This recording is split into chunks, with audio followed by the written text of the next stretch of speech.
Yang saya sayangi mahasiswa akuntansi seluruh Indonesia. Pagi ini kita akan belajar mengenai audit ya. Jadi audit itu sangat kompleks sekali ya.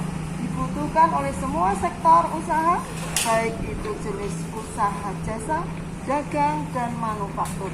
Kemudian perusahaan terbuka saja tidak akan bisa menjual sahamnya apabila dia belum dilakukan audit. Kemudian dia mendapatkan opini audit unqualified, baru dia bisa menjual sahamnya. Oke, kita akan belajar bersama dengan mahasiswa saya, Sri Dewi Wahyundaru. Kita akan belajar mengenai tahapan audit dan juga audit, kemudian materialitas, terus mengenai dan mengenai pengujian, pengendalian, dan pengujian substantif. Ada pengujian tentang kas, piutang, hutang, ekuitas, dan lain sebagainya. Oke, selamat belajar. Sampai ketemu lagi di materi selanjutnya. Assalamualaikum warahmatullahi wabarakatuh. Assalamualaikum warahmatullahi wabarakatuh. Halo teman-teman, perkenalkan saya Anissa Nur Firdaus dari Fakultas Ekonomi Universitas Islam Sultan Agung Semarang. Hari ini kita akan belajar tentang audit kas pengendalian aset perusahaan. Yuk kita simak videonya sekarang. Pengertian kas dan audit kas. Dikutip dari Slamet Sugiri, kas merupakan aktiva atau aset perusahaan yang paling likuid dan paling rentan terjadi penyelewengan, penipuan, dan pencurian. Kas adalah alat pertukaran atau pembayaran yang harus siap digunakan setiap saat untuk melakukan pembayaran dan harus bebas dari ikatan-ikatan apapun yang membatasi penggunanya untuk melunasi kewajiban. Mengutip dari Haryono, kas adalah aktiva liquid atau cair. Karena sifatnya yang liquid, maka kas harus dilindungi dari kecurangan dan pencurian dengan prosedur-prosedur pengendalian untuk kas. Menurut Otoritas Jasa Keuangan atau OJK, audit saldo kas adalah pemeriksaan buku khusus mengenai transaksi kas dalam jangka waktu tertentu untuk meneliti kelengkapan, kebenaran, dan sahnya transaksi kas tersebut, serta untuk menetapkan apakah seluruh penerimaan kas telah dibukukan. Tujuan audit saldo kas. Tujuan audit saldo kas adalah untuk memperoleh bukti tentang masing-masing asersi signifikan yang berkaitan dengan transaksi dan saldo kas.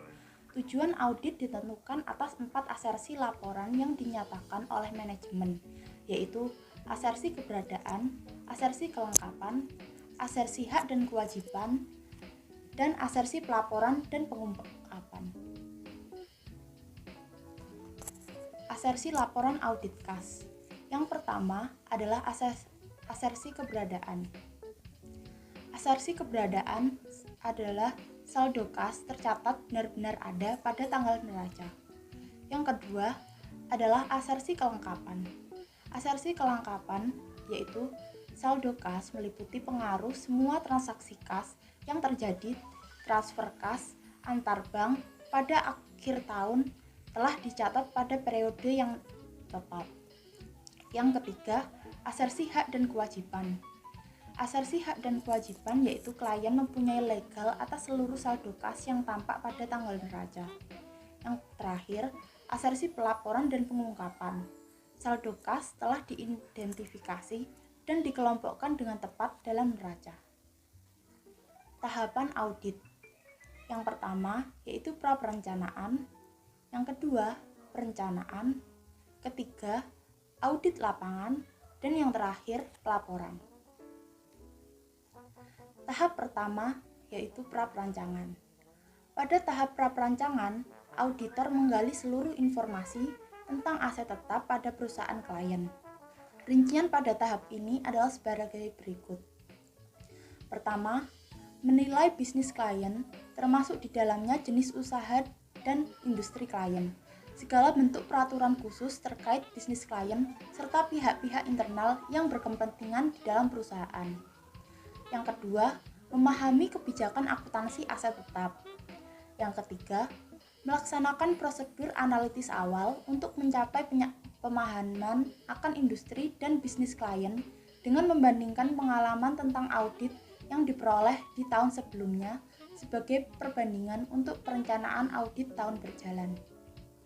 Yang keempat, melakukan peninjauan atas pengendalian internal perusahaan, termasuk pada pengendalian internal atas aset tetap.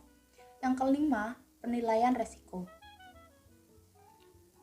Tahap kedua yaitu perencanaan. Hal-hal utama yang terdapat dalam prosedur perencanaan adalah sebagai berikut. Yang pertama, menentukan batas materialitas. Batas materialitas yaitu nilai maksimum yang merupakan kesalahan penyajian dan masih terdapat pada laporan keuangan.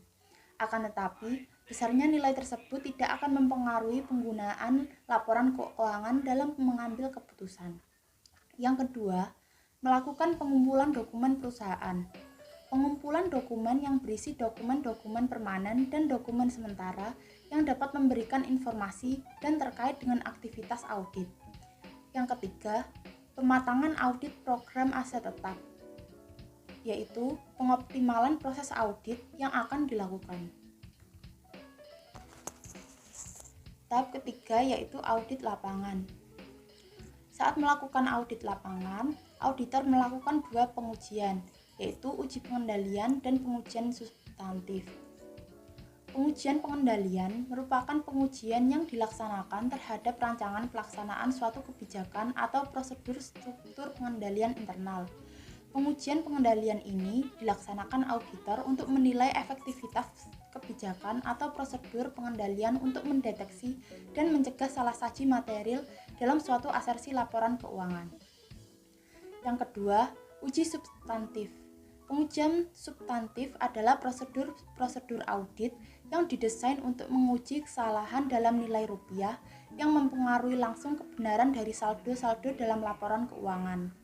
Salah saji atau monetary misstatement merupakan seperti itu adalah indikasi yang jelas dari salah saji dari akun-akun. Tahap keempat yaitu pelaporan. Pada tahap pelaporan audit, prosedur analitis harus dilakukan kembali dengan tujuan untuk memberi pengamatan akhir atas kesalahan yang mungkin dilakukan klien. Kaitan audit kas dengan pengendalian aset perusahaan.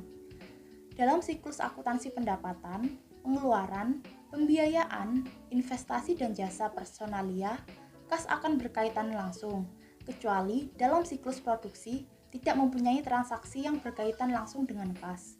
Siklus pembiayaan dan siklus investasi, keduanya dapat menaikkan dan menurunkan kas. Sementara siklus pendapatan akan menaikkan kas dan siklus pengeluaran serta jasa personalia akan menurunkan kas. Pendapatan dan pengeluaran sangat mempengaruhi arus kas atau cash flow. Apabila kas terlalu besar, akan mengakibatkan banyak uang yang menganggur sehingga akan timbul risiko-risiko dan memperkecil keuntungan pada perusahaan. Sebaiknya, apabila kas terlalu kecil, maka kondisi perusahaan dalam keadaan liquid bila sewaktu-waktu terjadi penagihan utang, sehingga tidak dapat membayar. Rasio standar kas yang baik hendaknya kurang dari 5% sampai dengan 10% dari jumlah aktiva lancar perusahaan. Oleh karena itu, agar aset perusahaan terjaga, maka diperlukan audit saldo kas. Penerimaan kas dalam perusahaan sangat mempengaruhi keberlangsungan perusahaan. Bila kas yang terdapat dalam perusahaan terlalu banyak atau terlalu sedikit, dapat menyebabkan fraud dalam perusahaan. Efektivitas dalam sistem penerimaan kas dan bagaimana perusahaan tersebut mengelola kasnya juga menentukan keberhasilan perusahaan untuk tetap menjaga aset perusahaan agar selalu dalam posisi keuangan yang baik. Audit saldo kas dapat memberikan gambaran kas dalam perusahaan dan penentu kebijakan-kebijakan dalam perusahaan agar aset perusahaan dapat terjaga. Bagaimana teman-teman? Apakah kalian sudah memahami tentang audit kas pengendalian aset perusahaan? Apabila kalian belum paham, kalian bisa menanyakan pertanyaan-pertanyaan di kolom komentar. Terima kasih. Wassalamualaikum warahmatullahi wabarakatuh. See you next time.